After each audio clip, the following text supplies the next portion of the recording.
newspaper columnist with an awkward, unsophisticated everyman. Yeah. Well, I'm just not sure about that right now.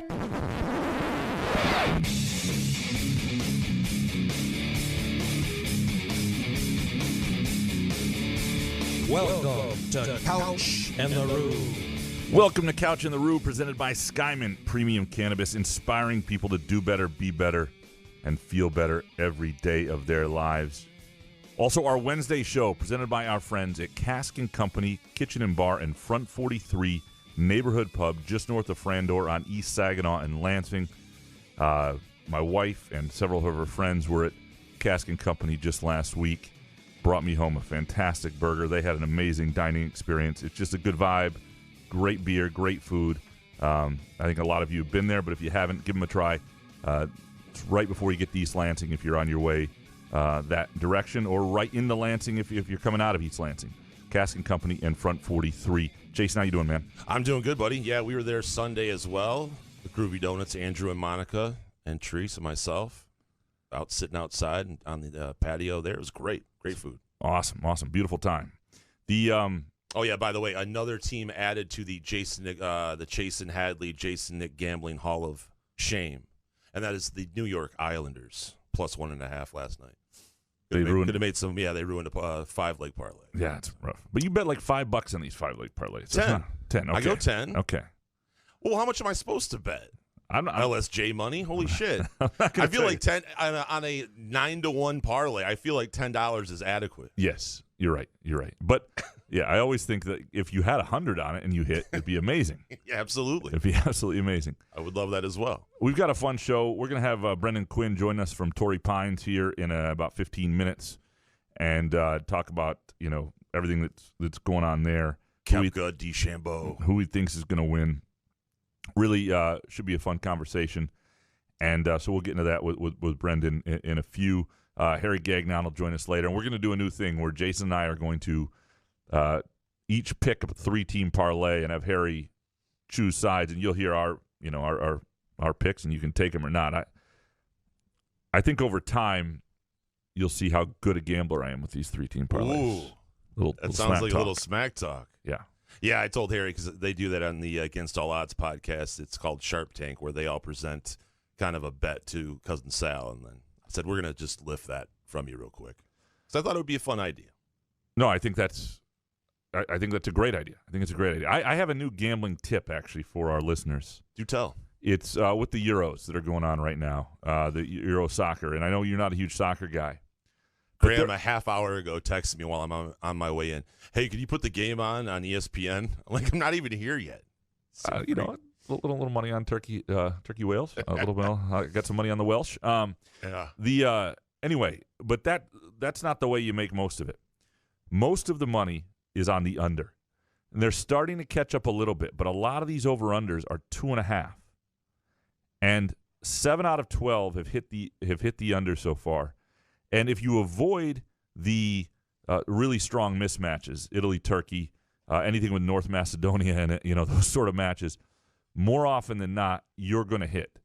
And it's also, you can sometimes get it on the live line pretty early still to 2.5. Like watch the first 10 minutes, see how it's going, make sure one team doesn't look extremely weak. But the other thing is you're winning most of the match. It's not like in basketball where if you've got the under, you can tell at halftime if you're absolutely fucked. In soccer, it's usually 0-0 at halftime. You feel fantastic most of the game. Even if it's 1-0, you still feel good. Except if you're watching the game. I'm telling you right now, the under 2.5 has been outstanding in these Euros. And you can't do it blindly. You got to do a little research on, matchups and things like that. But I think you can hit it 75% if you avoid a few matches and do a little research. So what your advice is to the listening audience is to watch soccer and just be bored. Bet 0-0. We have lots of soccer fans in our audience. That's fine. I understand, but your explanation of soccer and gambling, it's making gambling boring. Not even trying to be a dick here. I mean, it's 1-0. How much time's left? The idea of gambling is to win money. I understand that, but the idea of gambling is to also have fun and enjoy the sport that you're betting on. 0-0 is exciting if you have the under. I feel like if I did gamble on soccer, I would bet and then not watch and just find out if I won. And you'd probably win. I'm not saying you should watch. I'm saying you should bet the under and then go do about your day. All right. That's all I'm saying. Now I'm in. Yeah. That's the want to talk a little bit about a couple things I want to get into before we get to Brendan. One is the performance last night with Kevin Durant and the Bucks and Giannis and all that stuff. Like, I mean, we don't do a lot of like national NBA, reaction stuff the next day, but sometimes you see playoffs. You see a performance that you're like, holy shit. That was incredible to watch. That shot he hit, that three-pointer he hit from about 25 feet when the possession was going nowhere, the shot clock was running down in the final minute and a half or so, and they're up 1 point, and he buries that three with a sort of a double clutch or whatever it was. One of the bigger, better shots I've ever seen. And I think for Durant's whole career, because the problem with Durant's career, right, is he's sort of spent the prime of his career either joining a great team or teaming up with people. And this was a moment, LeBron's had these moments too, where one of his big running mates is out, the other one is clearly not himself, the team's losing, and he puts in a performance like that. Like, it's one of those moments where you truly see the greatness. Yeah, but why are we surprised that Kevin Durant is doing those kind of things? Because he is a top 5 player in the league, and that's what legends do. But what I'm saying is, right now he's probably the top player. But you can't absolutely the top player. You can't have that discussion when he's playing with Clay and Steph. How do you know? Well, you can know. I mean, in Oklahoma City, he was playing with Russ and really James Harden. With those guys were drafted all together. So I have no problem around the same time. Yeah, and I have no problem with. He's earned the right to go there, and they made the money work. Whatever, it's all good. LeBron's been doing it. I just don't. It doesn't bother me that these guys are getting together to try to win rings. The other big thing about last night to me is Giannis, and I know Giannis is signed and he's committed to Milwaukee, and I feel good about that. But like, he can never complain now. He can't go, I need to go somewhere else to win a title. We just don't have it here, because you had the better supporting cast in some ways. It was just when it came down to the two studs, you got outplayed. It was about you. You got a dude who puts on a performance. You're just not Kevin Durant, and nobody is. But I'm just saying, don't put it on the supporting cast when it's you who shoots a fadeaway jumper against a guard in the final 2 minutes, when it's you who fumbles the pass late. That's on you. If you dunk that ball, it's tied. And so, well, and that's the question. I mean, how close do you think Giannis is to a guy like Durant? I don't think Giannis is anywhere near a guy like Durant. Durant is in legendary status, going to be up there in the discussion of top 50 players of all time. Giannis, I just don't know if you can call a guy a superstar who shoots 4 for 7 from the field, and you can't really trust him in crunch time to shoot. 4 for 7 on the line, right? Is he 4 from for 7? free throw? Free throw, yeah.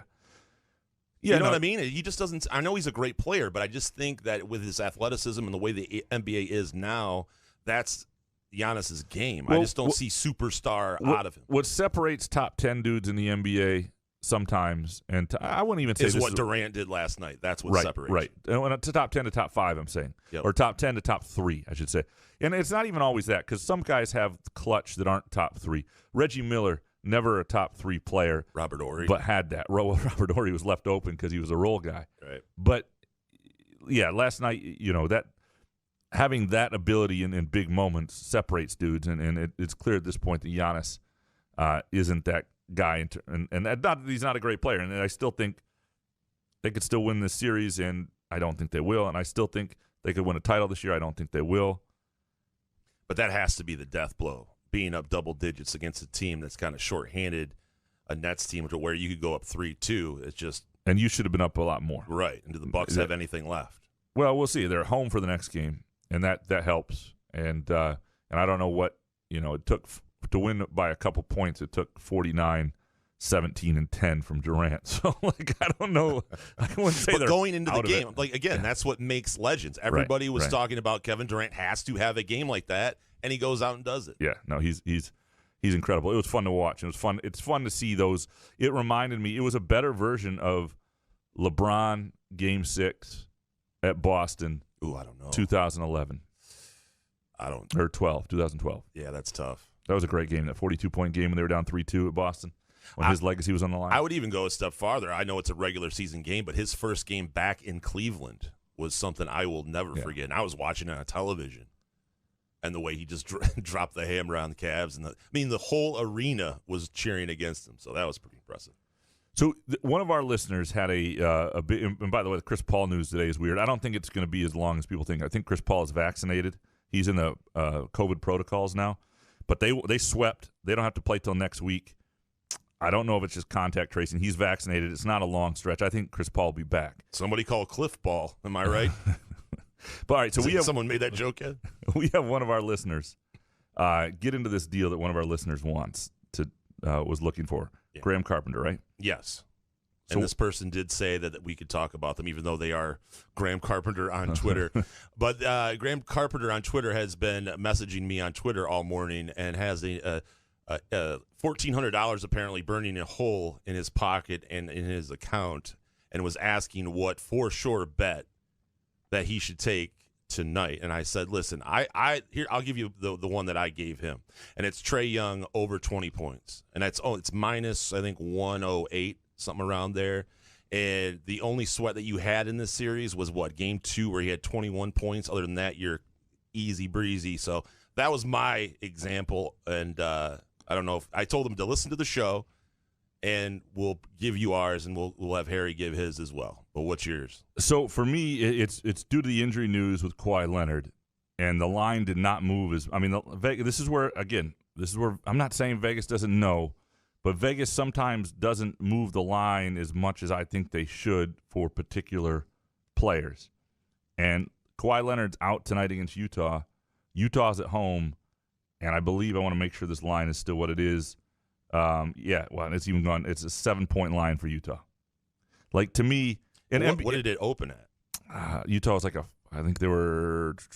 What are we saying? Kawhi Leonard's 3, 4, 5.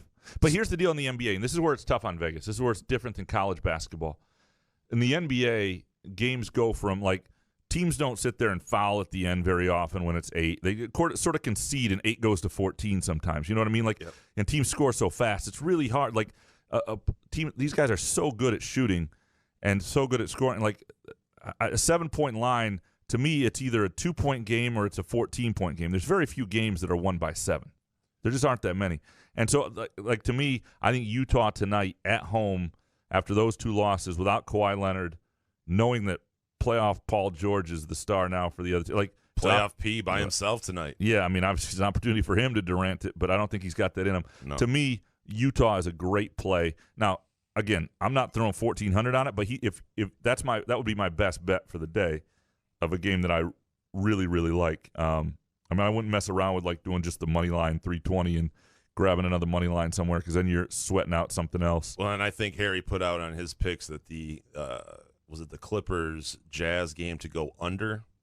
And I'm just like, dude, I wouldn't risk. I go, listen, you're going to the wrong guy to ask about unders, especially for that amount of money. I would never do something like that. I've been losing on unders in the NBA playoffs. They have not been kind to me. Before we get to Quinn, one other thing I want to get into, some Tigers talk here. Buenos tardes. It is time for the Detroit Tigers Gambling Update with Gramanito Couch and Jason Nick. So, last night, Casey Mize, being the ace that he is, they need him to go big innings because the bullpen's been taxed. He goes almost 7. They win 4-3. That's exactly what you want, right, against the Royals. They've been really good after that White Sox series, and that's who they are, right? They're going to be good against bad teams. The Matt Manning coming up, though, Thursday, or to start Thursday against Shohei Ohtani from the Angels. And I hate the Angels. We'll always hate the Angels because they can't win bets for you when you need them to beat bad teams. But that is, I don't know, Casey Mize's first start this year was probably one of them that it was I want to see that.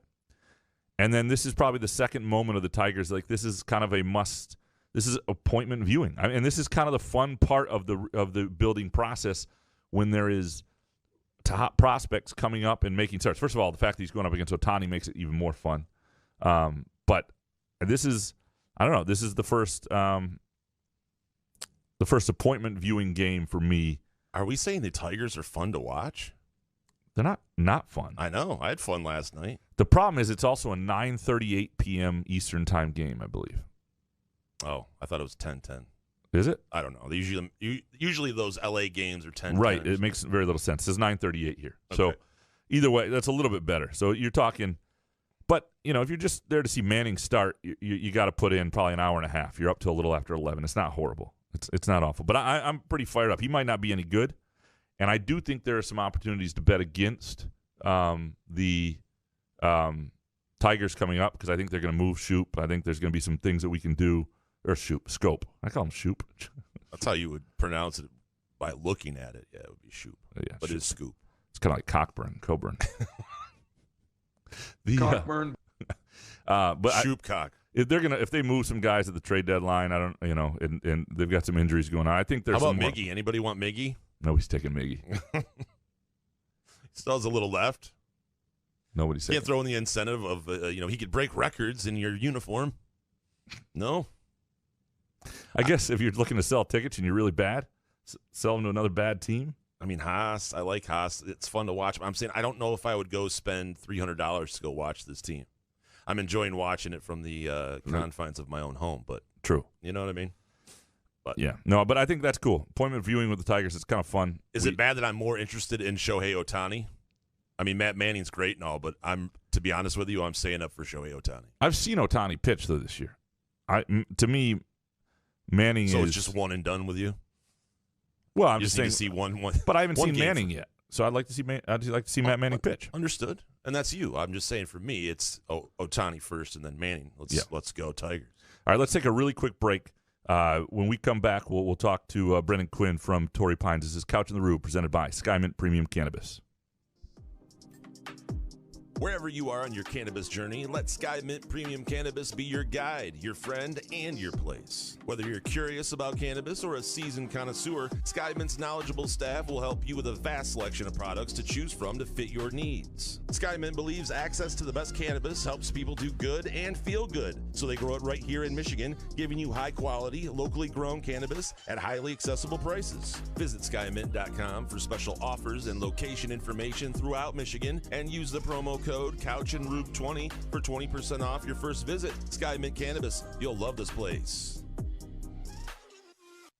Come enjoy irresistible, award-winning, handcrafted donuts and locally roasted coffee at Groovy Donuts. Surprise your family or coworkers with special holiday designs and flavors, or put the perfect finishing touch on an event with a custom order. Birthdays, weddings, gender reveals, our friends at Groovy Donuts are your answer. Experience the Groovy Donuts difference for yourself on Lake Lansing Road in East Lansing or in Williamston. Get more information or place an order at groovydonuts.com. Find Couch in the Rube podcasts on Spreaker, iTunes, iHeartRadio, Spotify, YouTube, Facebook, Google Podcasts, CastBox, and the Rube's favorite podcast addict.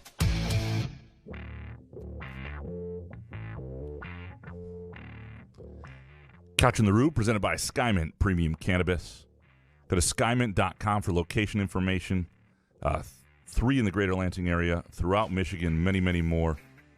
Also, presented by Cask Company, Kitchen and Bar, and Front 43 Neighborhood Pub. CaskandCompany.com is the spot to look them up. And Jason was there last week. My wife was there the week before that. You'll likely run into us if you go to Cask Company. Very pleased now to be joined by a dude who's got one of the worst assignments in journalism right now. He's in San Diego at Torrey Pines. It's like being a war correspondent or something like that. Brendan, how you doing? I'm great. Yeah, it was a little overcast this morning. Yeah. But other than that. Yeah, it's quite a place. First time here. It's, man, not bad. No. Not bad at all. It's funny, I don't like fancy myself a golf course expert by any means. There are people who understand these things far greater than I do in terms of hole design, in terms of contours, use of land, agronomy, things like that. And so I was reading things before getting here this week, and there was a lot of kind of critiques and criticisms, and Torrey's kind of the holes are boring and unimaginative and all of this stuff and this and that. And I went and walked 18 yesterday, and I'm just looking around. I'm like, man, it looks pretty good to me. I'll play. I'll take it. Not a bad little muni out here. Now, one of the things, this is Brendan Quinn from The Athletic, as we teased before this, but one of the things I enjoy about reading your golf coverage is I can tell just how much you are in your essence, like how much you are thrilled to be doing what you're doing. And again, this week, one of those weeks where, first of all, I think there's great storylines going on. The Brooks Bryson thing, makes for drama that is always good for golf. Coming off a win with Phil, I don't know. I just think right now is about as good as it gets in a Tiger Woodless era for golf storylines. You agree? Yeah, I think that's fair to say.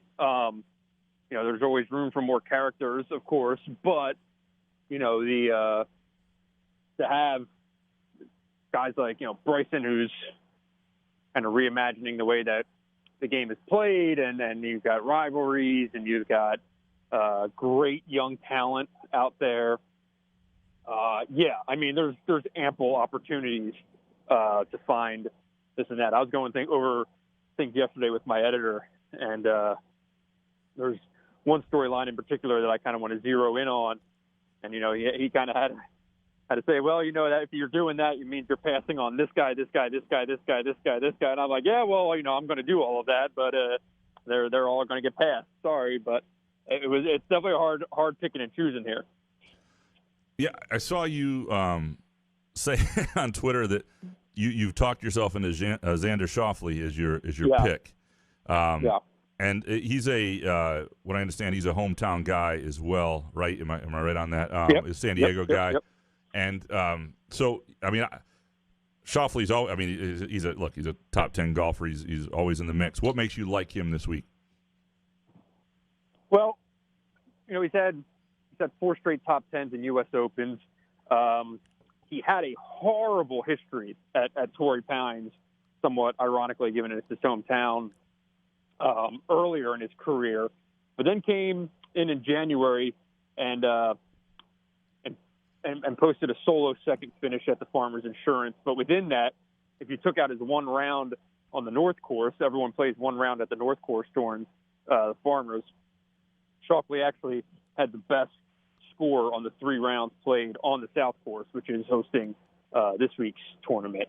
And then a lot of it's just kind of, you just go with feel, and he's looked in decent form coming into this. I think sometimes I can't tell if my picks are just the story that I want to write, right?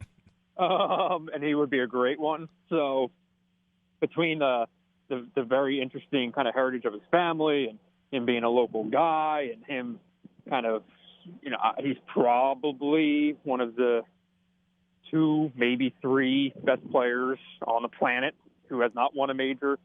So for him to get off that or kind of shake that title, would be quite fitting this week, especially after what happened in Augusta. He was in position to do it then and takes a triple on 16 because he misreads the wind on, a hole that basically, take a par and get out of there. He decided to go at it and got wet. So, I maybe I'm overthinking it, that all the confluence of all these great narratives could come into effect, but that's my guy. What story don't you want to tell this week? Is the Brooks Bryson, which you've written about, is that the story you're like dreading? I know they didn't pair them together, and you were asked in your mailbag, which is a good mailbag, by the way, and these seem like real people. Bob C. This is not a Hondo-style mailbag. Elliot J. Eric G. These are actual homies here. These are all of those questions are actually posted on the the roundup requests for questions from the Athletic subscribers, so you can see the original questions asked. Okay. There's no shenanigans here. There are no mystery message board folks. None of that. Nobody over complimenting you before they ask the question. Correct. No one is saying your insight of golf is incredible. Here's a very basic toss-up question. Yeah. So the question was, who would you want paired with one of the questions was, who do you want paired with Bryson and Brooks? And you gave some decent answers, and somebody like Phil would be good. I think you had Steve Stricker on there, but well, he's not in the field, right? But the Ryder Cup captain would be an incredible third. But is that the story, though, you don't want to have to dig into this week that you're sort of done with? No, I wouldn't say that. I mean, I think it'd be great for the game. I mean, it would be appointment viewing on television. Yeah. So, I only wrote one piece on it, and my whole take on it is it's fun, it's stupid, it's whatever. The only real issue I had with it was when Bryson did the Michelob beer giveaway after fans were yelling at the Shambo, and not that it wasn't funny, but it also kind of you can't incentivize idiocy nowadays by with people who just want to get a video of themselves doing something stupid to post on their Instagram feed. And there's a lot of that at golf tournaments. So, if you're going to provoke people to do shit directed at another player, well, you better be prepared if someone does something really bad. That's on you, man. So that's the only real issue that I've had with it. Otherwise, it's funny, and it's real. Like, Brooks cannot stand him. And Bryson is just a kind of odd fellow who is really seems kind of socially unsure how to handle a rivalry. So, it's curious, but I'd be all for watching it actually play out. If anything, it needs to happen at some point, so let's just get it over with. The other storyline we're coming off of By the way, am I allowed to swear on the air? Did I just drop a swear right in the middle of a sentence? Yeah, you got to fucking apologize for that. So don't. Good enough. The John Rahm storyline, and he's the favorite here. And I actually was hoping he wasn't because I kind of liked him as a bet on this one. Although I'll take Schauffele at plus 1,600. That's not a bad play, but. The Rahm storyline, how much do you like? Like, I think he handled it pretty well coming out of that, and given all the circumstances, and it's unclear where when he got. I don't know if he got vaccinated before he was exposed or whatever. Point is, he's vaccinated. Point is, he got. At this point, it's sort of over, and I think he's helped make it over by not being a doofus in the aftermath of it. So, what are your thoughts of him as a betting favorite or got to watch here? Yeah, I mean. The guy has all kinds of local ties here. He's a Spaniard, but he's got all kinds of local ties here. He's got great history at Torrey, opposed to his wife here, lives nearby, and has been, his performance at Memorial was just incredible. It's a real shame we didn't get to see what he would have done in the fourth round because Rahm isn't a guy who would have just throttled back and gone into, a soft landing and win by 3 or 4 strokes. I think there was another chance. I think there was a chance he was going to go out and throw up another 65 or something and just completely dust everyone. So he's definitely coming in as good a form as anyone. The only thing I don't like about Rahm is that he's a favorite, right. And it never actually seems like the favorite is the guy who wins, But by all points of rationale, other than the fact that he had to take a little bit of time off because of that COVID diagnosis. I mean, he is a very reasonable favorite and a very reasonable pick. When you're on the course, looking at the ocean, walking the greens, how often do you think about Malik Hall and Gabe Brown? I mean, the question is, when am I not thinking about Malik Hall and Gabe Brown? I'm just really, really super engaged in what the 21-22 season is going to bring for both the Spartans and the Wolverines. But, if anything, when I'm out here, the thing that I'm probably thinking about most is my own game. Okay. like any good golfer. You just walk around, you see a spot, what club am I pulling here? How am I playing into this wind? How am I hitting this chip? And then you watch a professional do it and say, well, I know I wouldn't do that. So, can you paint the picture? Where are you right now? Outside the media center. Okay. Nothing picturesque at this point. It's, okay. I'm looking at the Pacific Ocean. That's better than here. I'm looking at what are we, Allegan Street here in downtown Lansing, and Jason Nick's face in the studio. This is wow. That's I'll take that's incredible.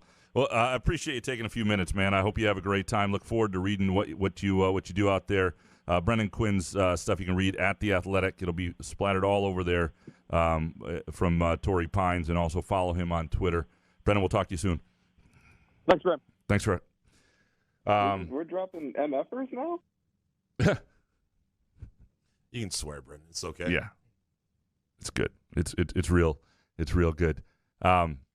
Quickly before we move on in our conversation, we're going to get to Harry here in a little bit. This is a great week for Skyman. If you are an educator or a teacher, or I guess educators are teachers, or a student, and 30% off with a teacher or student ID at Skyman locations this week. So that's just a great deal. If the year's ending, if it's almost over, if it's over for you, go to any Skyman location, go to skymint.com.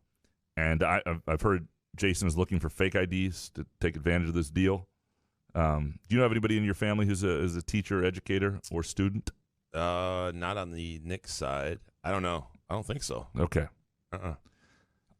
This might be the but time. I do have some family members that would fake an ID, right, to say they were a teacher. My mom is a teacher, so this may be what gets my mom into Skymint for me to buy the gummies that I want for this week. Me and my mom and Skymint. So you're going to use your mother to why don't you just have her have a Nerf hoop set up so you could swat her shot and then take her? She needs to go. Like I've said, one of the great things about Skymint is that you can take your mom and feel comfortable. Like it's a great place and it's a clean place. It'll feel, it's a great vibe and a knowledgeable staff. And yeah. So anyway, that may be something that has to happen this week. Anything that stood out from Brendan's conversation? Just the DeChambeau Koepka thing. I think it's 100% legit. Just the way Koepka looked, the way he was doing that interview in DeChambeau when he walked by. I just don't understand why the USGA didn't have these guys, the PGA that is, have these guys at least paired together today. I mean, the only way they can get paired together is maybe if they, on Saturday and Sunday, because they're playing at the opposite times. They won't even see each other on the course. I think they're missing a big opportunity. I mean, we're talking about Tiger Woods level kind of viewership if you get two guys that obviously don't like each other. I think it's good for the sport. Yeah, I think it's great for the sport. I mean, I can understand at a certain point why people get tired of it. I don't think we're there yet. Well, the fan, like Brendan said, the fans are. It's a concern, but I think some of these tournaments are just starting to get back security and starting to figure out how many people are going to show up at these things. I think security gets clamped down. A lot of this stuff won't happen. Yeah, when Mickelson got mauled on the 18th, right? It's like you kind of need some people around. And I think we need to see them paired once. We need to see that. And then it will stop. And maybe it'll become a thing all the time, but they need to be paired once. It would be great if they were paired on a Sunday. Sure. Mic'd up. Be unbelievable. Smack. It would be outstanding. Absolutely. Sure. It's what you root for in sports. That's what I when we talk about the NBA, I miss that kind of the rivalry, the hatred for the guys. Some of the guys have. They're all friends now. I know I saw P.J. Tucker going after Durant a little bit, but you know what I mean? Just you knew some of these two, when two teams absolutely despise each other, and it happens in the NHL more often than it doesn't, it's just fun. It's just knowing that you're going into a sporting event, knowing these guys hate each other. It's great. No, I'm totally with you. And you didn't hear anything I said because you're watching soccer. No. You went into your bet? No, you said when you going into an event knowing these guys hate each other is great. Yeah. I'm listening. I'm not just watching soccer. Cockburn. I'm doing okay on it. We don't like doing live stuff because nobody else is. I mean, there are people listening live, but it's not. Let's do play-by-play. Yeah, it's not. We've done. It's been done on this from this seat before. Yeah, soccer. Exciting. It's been done. Some summer. It's been done in historic play-by-play has been done from this seat before. That is true. If I do recall, even in a fake basketball game. Yeah, absolutely. All right, we're going to take another quick break. Just real quick. We come back. Harry Gagnon, we'll get into his bets. I think he may have a story worth telling. He does. Which will be fun. We're going to start doing that with Harry a little bit, bring out some Midtown Brewing Company stories worth telling, and also our parlay recommendations. And we'll get Harry's, and we'll keep track of these. We'll see how many of them hit. And I'm playing mine tonight. I already have the bet slip. That's beautiful. Yep. Well, then I'll play mine too. All right. Couch in the Rube, presented by Skymint Premium Cannabis. Where else can you cheer on your team? Enjoy a mouth-watering burger or savory sushi. Sip on handcrafted cocktails or one of 46 beers on tap. Take your game day or date night to Cask Company Kitchen and Bar or Front 43 Neighborhood Pub near Frandor. 2 amazing places with one awesome blended modern American Asian menu. Catch the game on one of 30 60-inch TVs or stop in for the all-you-can-eat lunch buffet. Enjoy happy hour or elevate your night out at Cask Company or Front 43 on East Saginaw in Lansing. If you're looking for a relaxed vibe, great food, and an outstanding beer selection, Midtown Brewing Company in downtown Lansing is your place. Enjoy their famed chicken and waffle fries, fish and chips, or any of their delicious burgers or salads. Midtown Brewing Company also offers 40-plus beers on tap, including ciders and seasonal offerings and daily happy hour specials. The spacious and cozy vibe makes Midtown Brewing Company a perfect place for a beer with a friend, a work lunch, or to watch the games on its big screen TVs. If you'd rather eat at home, Midtown Brewing Company offers a terrific carryout menu and free delivery on orders of $20 or more. Visit MidtownBrewingCompany.net or stop by 402 South Washington in downtown Lansing for the Midtown Brewing Company experience. Find Couch in the Rube podcasts on Spreaker, iTunes, iHeartRadio, Spotify, YouTube, Facebook, Google Podcasts, CastBox, and the Rube's favorite podcast addict. Money, it's a gas. Couch in the Rube, presented by Skymint Premium Cannabis. And also our Wednesday show presented by Front 43 Neighborhood Pub and Cask Company Kitchen and Bar. That's just north of Frandor on East Saginaw in Lansing. Very happy now to be joined by our friend Harry Gagnon from the Against All Odds podcast and also BestBetCorner.com and ExtraPoints.com. Harry, how you doing, man? Hey, what's up, Graham? How you guys doing? You guys all right? We are doing well, and love having you. Love having you on. Love talking to you. It's like the highlight of my week. And Harry's playing a little under the weather. I know I listened to the podcast yesterday, and he's going to see a urologist tomorrow because he can't stop peeing. So we appreciate him to stop being able to not pee during this. Or if you have to, go ahead, I guess, right? Listen, I can do 2 things at once, I think, right?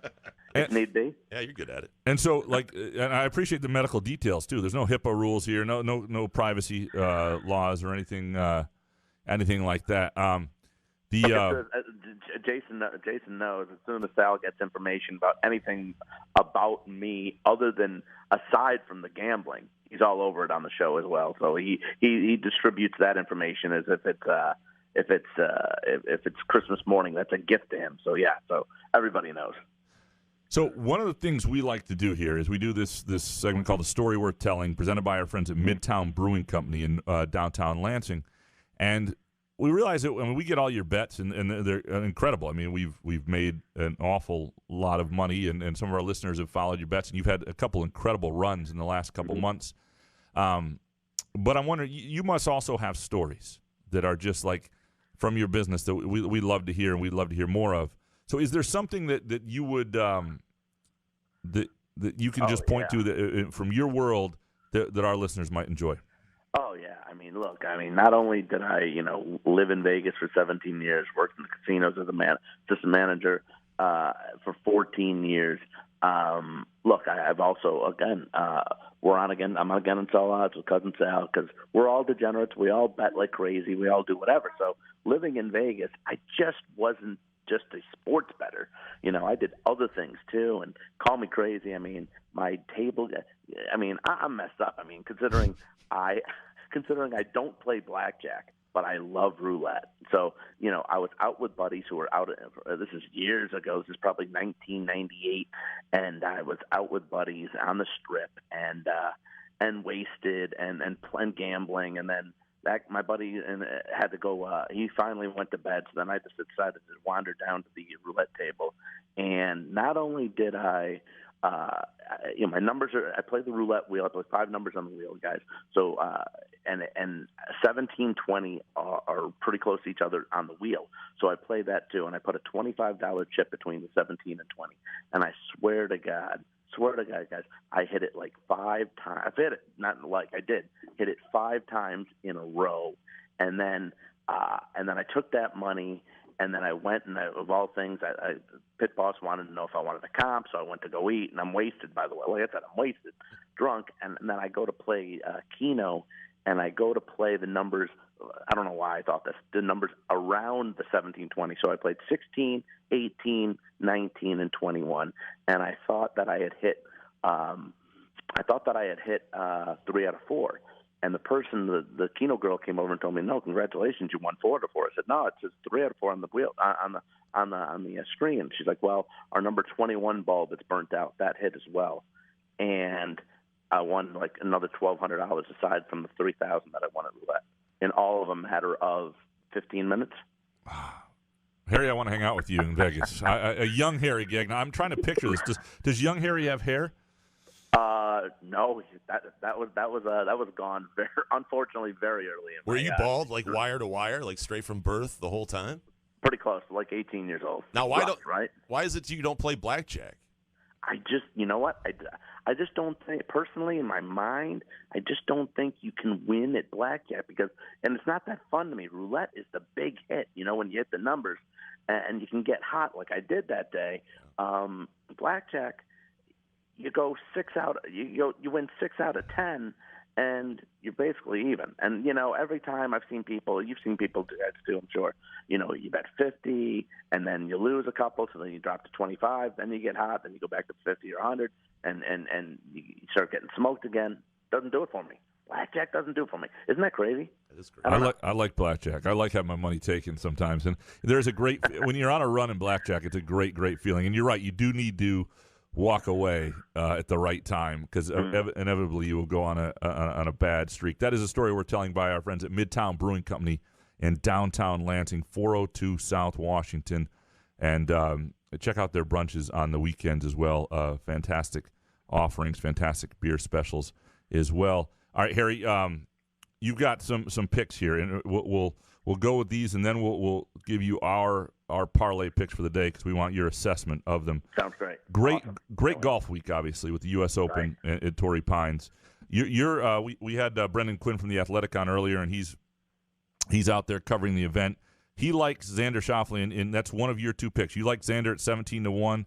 You also like John Rahm, who I like a lot, at plus 950, kind of the betting favorite. Why do you like those 2? Boy, I like Xander. He's runner-up this year at Torrey Pines. Has 8 top 10s in majors, which includes finishing 3rd at the Masters this year. He's playing in his hometown, and he's played in 4 U.S. Opens, guys. 4 U.S. Opens for Xander. His worst finish is 6th. So give me a shot. Give Xander a shot there. Like I said, playing in his hometown. And Rahm at 950. We all know what happened with Rahm at the Memorial 2 weeks ago. Had that 6-stroke lead after Saturday's round, but due to COVID, had to withdraw. I think this might be some type of redemption at Torrey Pines for Rahm. This is where he won his first career win ever in 2017. 2020, finished 2nd behind Mark Leishman, and finished 7th this year. Rahm will be ready and focused. His last win is in August of 2020 at the BMW Championship. Rahm is number 3rd player in the world. Still waiting for his first major. I think since he hasn't won since the BMW Championship, he's been close in some of these tournaments. I think he may just get it done here. And like I said, redemption for him after what happened a couple of weeks ago. So you also like Dustin Johnson to miss the cut at plus 310. We've seen some of these things where big names can miss the cut, and it's a pretty good play. He hasn't been playing great, but you like that. Right, yeah. Look, guys, I gave this out yesterday. Jay knows I gave it out at plus 350. I gave it out plus 350 yesterday for him to miss the cut. And then this morning I saw it was at 310. And then also now I just looked again down to plus 280. Very interesting. He hasn't played Torrey Pines since 2017, and he shot a 72 and 74 and missed the cut that tournament. His last round before that in 2016, he shot an 80 at Torrey Pines. And in the first 2 majors this year, he's missed the cut in both of them. Shot 74, 75 in Augusta and 76, 74 at the PGA Championship. In his home state of South Carolina, he didn't make the cut. So, again, yeah, like you just mentioned, hasn't been playing well, Graham. And whatever you can get it at, Dustin Johnson is definitely worth a shot not to make the cut here. Top European, Lowry at 12-1, and matchup Koepka over Bryson, which is natural. Why do you like Koepka over Bryson? And give me the Lowry play. Well, the Lowry play, you can get it 12-1 as the top European. I think it's pretty good value considering he's been pretty good lately. He finished 6th at the Memorial that we just mentioned, and tied for 4th at the PGA Championship. Don't forget that he's got a major under his belt as well, so he can handle the pressure. So at 12-1, I think that's worth a shot. And then Koepka over Bryson at like -115. Bryson hasn't been the greatest lately. Just one top 15 finish in his last 6 events. And I think when you're talking about, Koepka and the injuries and this and not playing well lately, guess what? When it comes to the U.S. Open, throw that all out the window. He will keep the ball in the fairway. He will hit the greens in regulation. And I think this little rivalry between Koepka and Bryson has been fantastic. I mean, of course, wouldn't we all have loved to see them paired on Thursday and Friday? It would have been great. But maybe if that happens on the weekend, that'd be fantastic. But I still think maybe because it's the U.S. Open, Koepka just seems a little more focused. I know Bryson's, won last year, but still overall lately, don't like the way he's been playing. I'm going to say Koepka over here. I like that play, actually. I'm not a huge Bryson guy. I like the Koepka play. The NBA game tonight, you like the under in both NBA games. So the under, I've been losing on the unders, Harry. I'm a little nervous about your underplay here. But I can be convinced. It's just they score so much late sometimes. It's just, I don't know. That is a problem, absolutely, because you look at that Jazz Clippers game in Game 4. I mean, the Jazz were horrendous in the first quarter and the first half. But they still managed to make it over 100. I understand what you're saying here, Graham, but in that game, I still think with no Kawhi here, he's the straw that stirs the Clippers' milk, and he's gone. And especially when L.A. looks like they're playing at their best, they get their best player out. So that's going to be very difficult. I don't know how they're going to be able to function as well as they have been lately. Utah just 105 points averaging in the last 2 games. I'm going under 221.5 in that one. And under 224 in the Sixers Atlanta game. Both teams struggled in Game 4 to reach 100. Somehow the Hawks pulled out the game despite shooting 36% from the field and just 30% from three-point range. Embiid and Young are both banged up. I'm going to go under 224 here. So, Jason, straw that stirs the drink, or stirs the milk. Harry like drinks that? his milk with a straw. I like it. I like it. Yeah. Now, Harry, before we get to our parlays, we have a listener who has $1,400 burning a hole in his pocket, and he definitely he follows what you say, but he wants a lock of the night. Now, I'll tell you what my lock is. It is Trae Young over 20 points bet. I think he had 21 points in Game 2. Other than that, cool and easy breezy. So I gave him that as my lock. Do you have one? How about this? I'll throw this out there a little bit. How about I'm going to use Trae Young, but I'm going to use Trae Young over 9.5 assists. He's had double digits in assists 3 of the last 4 games. In the last game, I know he had 20. He still had 25 points, but he had 18 assists. Ooh, but that's more of a sweat. I wonder what that pays out. I think this guy's looking for one of your minus 195 specials. I don't know. That would scare me. I think he has to score 20 points tonight. It's 20 points or more in the bet. I think it's minus 135 or something like that.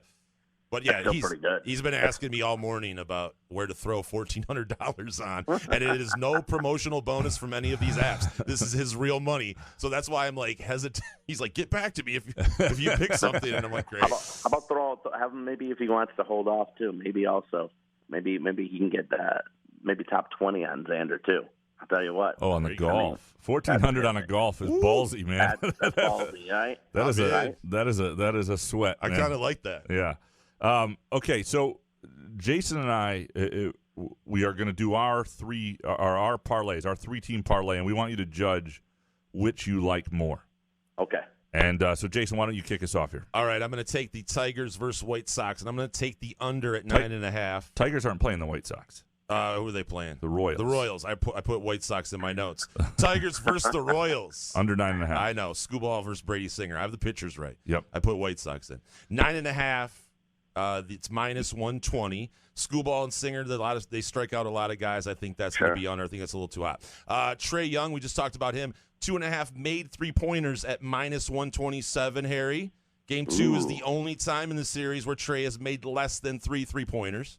I like that. And the Las Vegas Golden Knights -1.5 at +107. And I really don't have any analysis or anything like that because I don't really watch hockey except for gambling on it. But every time I gamble on the Las Vegas Golden Knights, they just appear to be better than any team in the NHL. Okay. And that's at +107, so that pays +581. Not bad. Now, I guess you want me to hold off? Hold on. Yeah, Graham's going to give you his. Okay. I'm a huge fan tonight of the Utah Jazz beating the Clippers without Kawhi Leonard. Like, I just think that is I mean, I don't know. To me, that's just that.